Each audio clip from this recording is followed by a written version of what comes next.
background in the hydrogen industry with a Hungarian project, ladies and gentlemen, because in this conference we would like to focus on the mobility mainly. So in the next few minutes you will hear about the GOLDiON project, zero-emission buses and hydrogen-powered drone development in Hungary. Ladies and gentlemen, please welcome the CEO of the High Hybrid Energy Limited, Dr. Naveed Akhtar.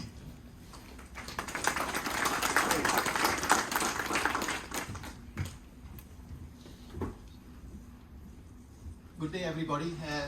It's my great pleasure to be here to represent a Hungarian company, GOLDiON Mobility. And today I will be talking about mainly the project which we are leading for the last 3 years in this country.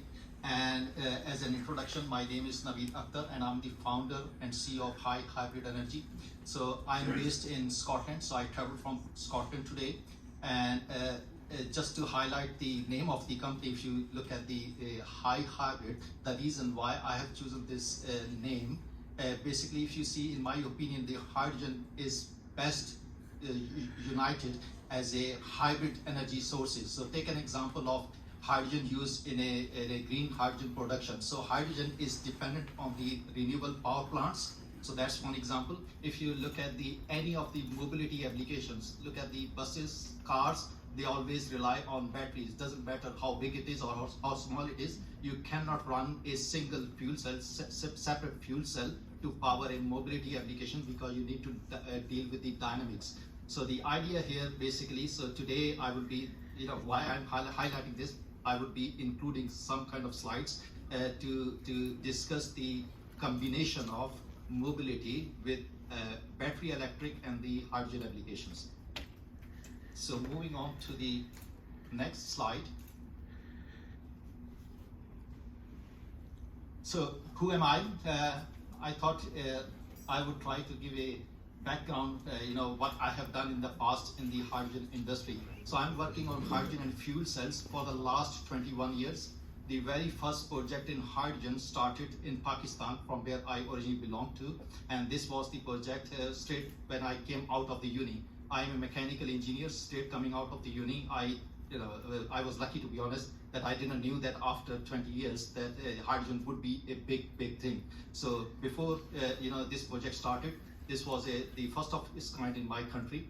Then I did my master's in Germany in renewable energy. Again, everybody now see renewable energy is a big thing. And this decision was made, roughly speaking, 17, 18 years that I would be doing my master's in renewable energy. My PhD was in fuel cells from UK.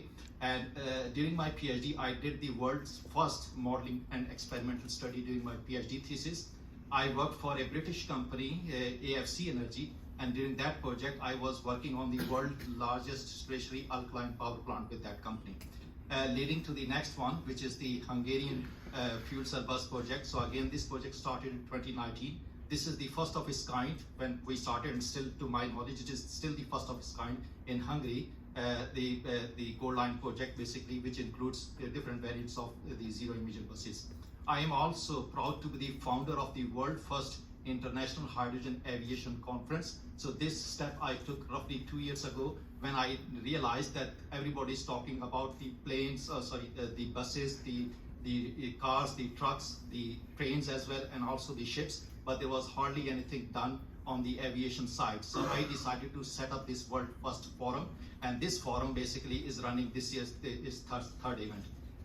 Next one, I'm again lucky that my country connected me last year in 2021 to lead the first of its kind in Pakistan, a 400 megawatt green hydrogen project. So I am working on that project as the CTO for the company.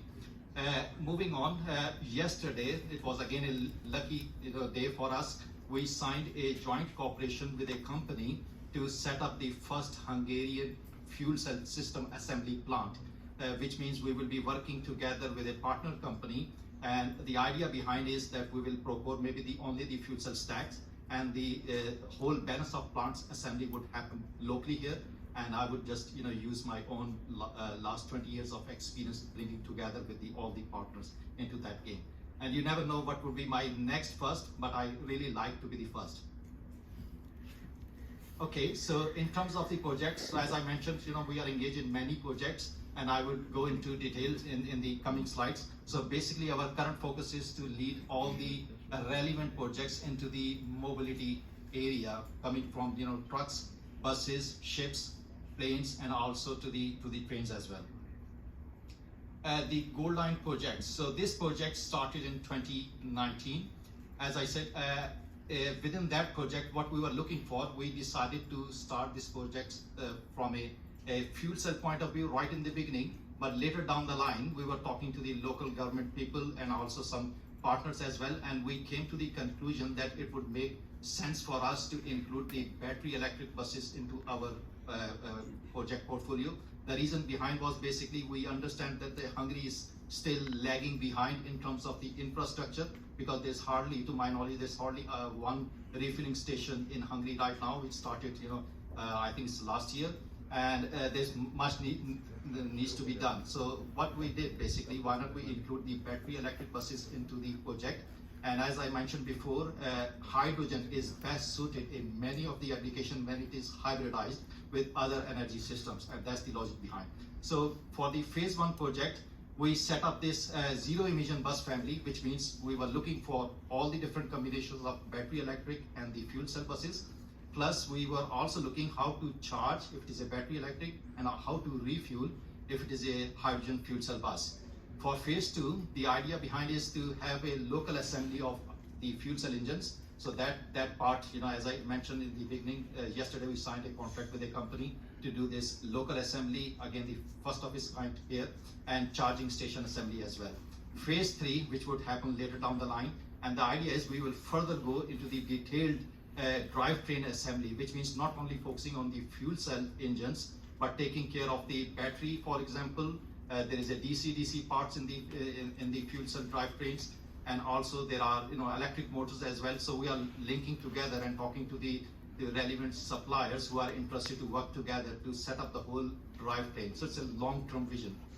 And what we did again later down the line, somewhere in 2020, we decided to include hydrogen-powered drone into the project as well. This was again coming from my own kind of knowledge that we need to also include aviation, because aviation is going to become a big thing in the coming years. And as it was pointed out by the earlier speakers, that by 2035, Airbus has announced basically they are powering the first flight which could be powered by hydrogen. So just give you a background on the electric drivetrain. So if you look at the difference between a battery electric and a fuel cell electric, this is quite, you can see there are quite synergies between these two drivetrains. The only difference is basically you have to, once it is an electric drivetrain or a battery drivetrain, you have to add a hydrogen tank, which is an extension, and also you have to bring a fuel cell system, which requires air compressor and some cooling mechanism. So in fact, the battery electric and the fuel cell electric, they have a lot of synergies between, which is many of the components can be easily shared. Like you can see, battery is the same in both cases. It could be smaller or bigger depending on the drivetrain, but battery, the electric motor, the inverter, these three things are common in both drivetrains. The only addition is the hydrogen tank and the fuel cell side. So if I move to the GOLDiON project, so as I mentioned, there are basically four variants of the different drivetrain assembly in that. So our idea was to consider 12 meter and 18 meter as the fuel cell bus, and the smaller, which is 8.5, and the 12 meter is a battery electric bus. The reason behind, I think many of you already know that when you look for the battery drivetrain, there is a tipping point when it comes to the range, because the longer you want to drive, which means a long haul drive, that the battery becomes quite heavier and heavier, and there would be a point it doesn't make any sense to use batteries. That's why if you look at the ships, for example, specifically to the planes, the long haul planes, once you go to let's say 200 or 300 miles, then you have to only look for hydrogen as a solution, because battery would not work there. So our analysis, we did quite a detailed kind of economical and also the technical study on that to find out where would be the tipping point between these drivetrains, and then decided 12 meter is the ideal kind of tipping point. So if we are below that, then we can live with battery, And if we are above 12 meters, then the only solution for us, which makes sense from a driving range, it would be the only solution would be the fuel cell bus, and that's the tipping point. Now, looking at the pictures of the bus, so you can see, I don't know, many of you may not have heard about that, but the reality is these E9 and E12, which are the battery electric buses, they are in Hungary right now, and the H12, which is a 12-meter fuel cell bus, this has been recently completed with a cooperation between Hyzon Motors and us, and many of you know Hyzon Motors is a big player when it comes to the fuel cell engines. So these guys are supplying the engines to those bus families for the 18-meter fuel cell bus and also to the 12-meter. The 18-meter is the one which is in a development stage. The other buses are ready. With respect to the 18-meter bus, if you can see, I'm just giving you a highlight on how the drivetrain look like. So you would see on the top of on the roof of the H18 bus, there's a air conditioning, and then next to that there is a battery, and you can also see the hydrogen storage tanks. They are located onto the roof, and there are nearly 12 hydrogen tanks which are powering this bus. And again, we have decided to extend the range as much as we can, but there is a limitation how much load we can put onto the bus. The good thing about this bus is, again, to my knowledge, as I said, from my experience looking at this industry, what I found, this would be, correct me if anyone can challenge me, this would be the world's first plug-in hybrid 18-meter bus. It is a 18-meter bus, but it is not only fuel cell, it is a plug-in hybrid.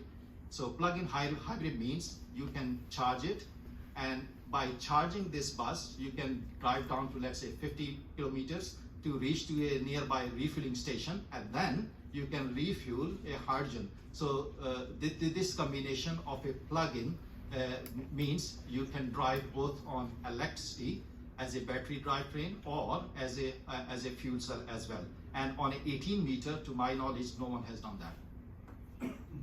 So moving on, I think it's less of a relevant for this conference, but as I mentioned, I like to be hybrid with hydrogen. So this is the electric chargers which are used for our battery buses here as well.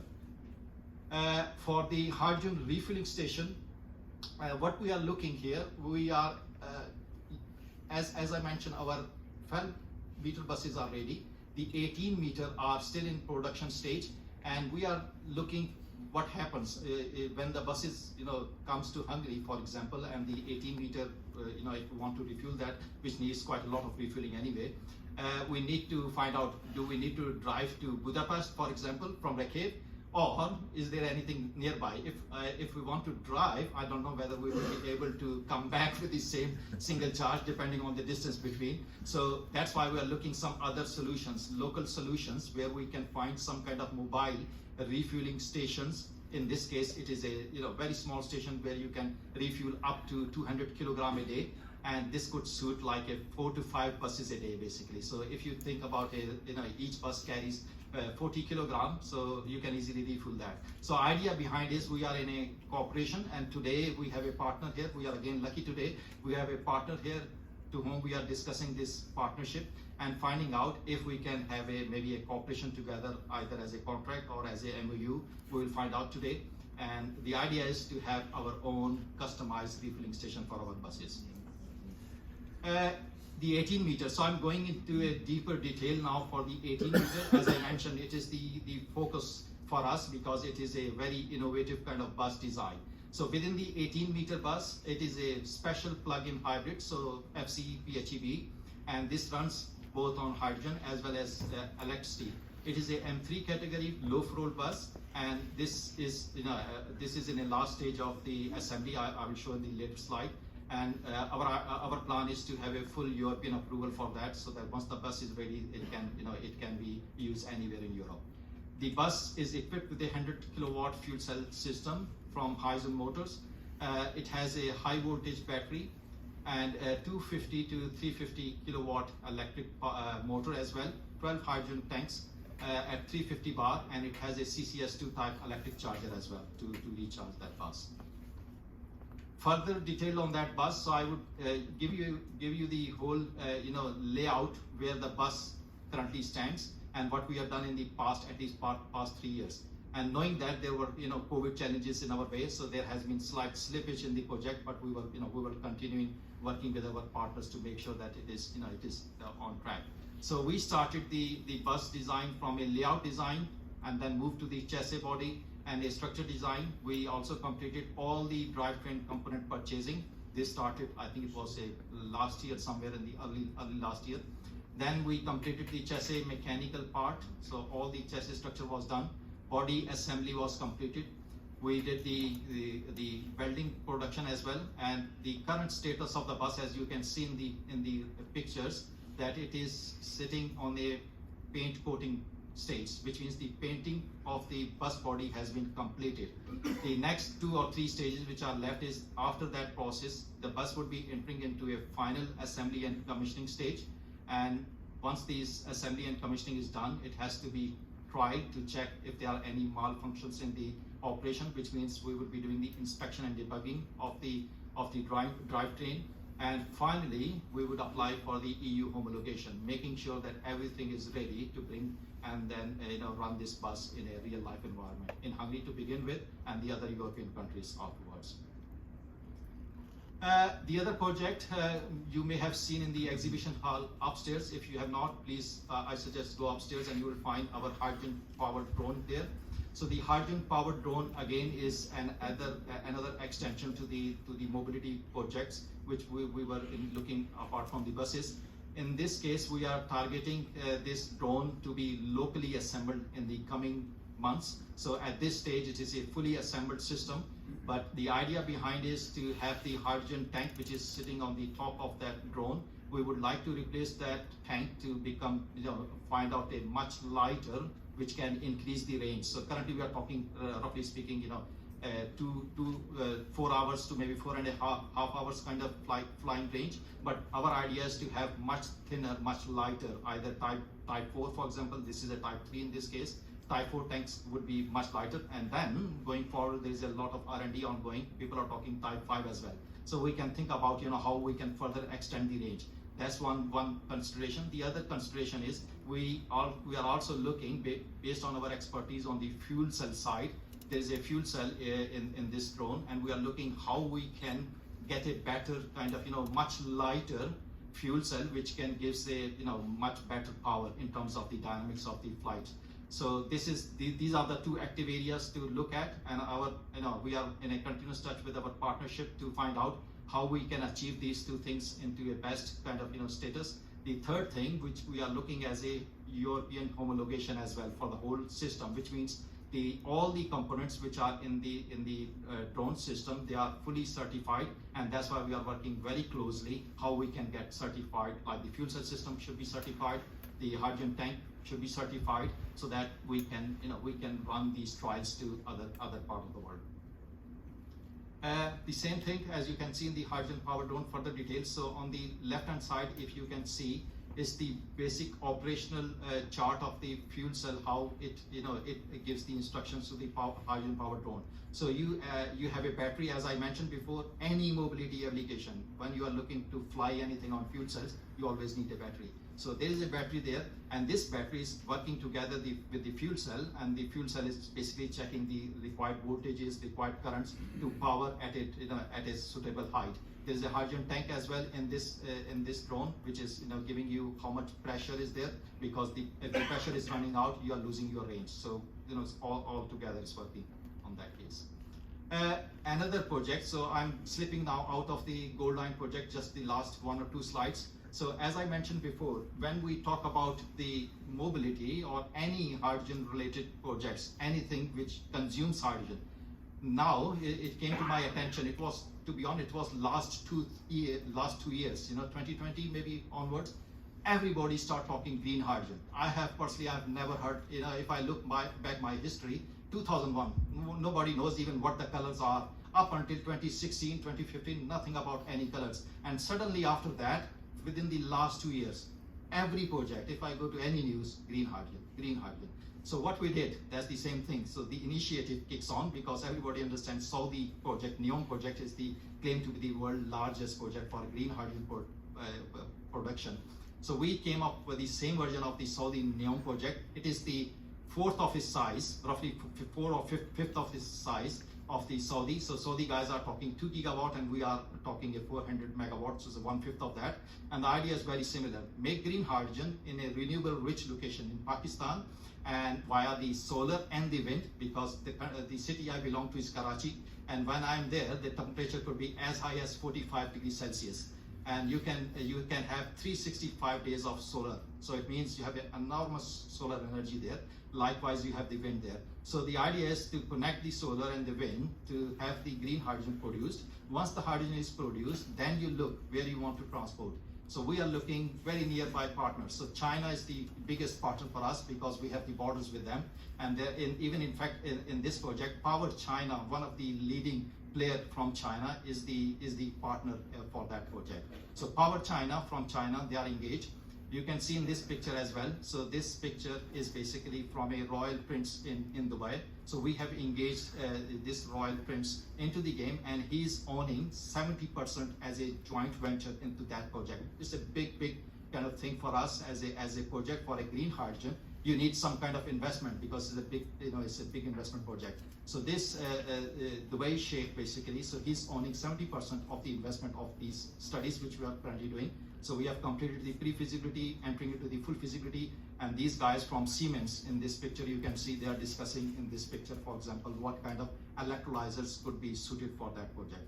Idea is to make green hydrogen, and then I'm linking now this to this GOLDiON project, because once we are powering our buses in the coming years, maybe the buses will move from single prototypes to 10 of them or 50 of them.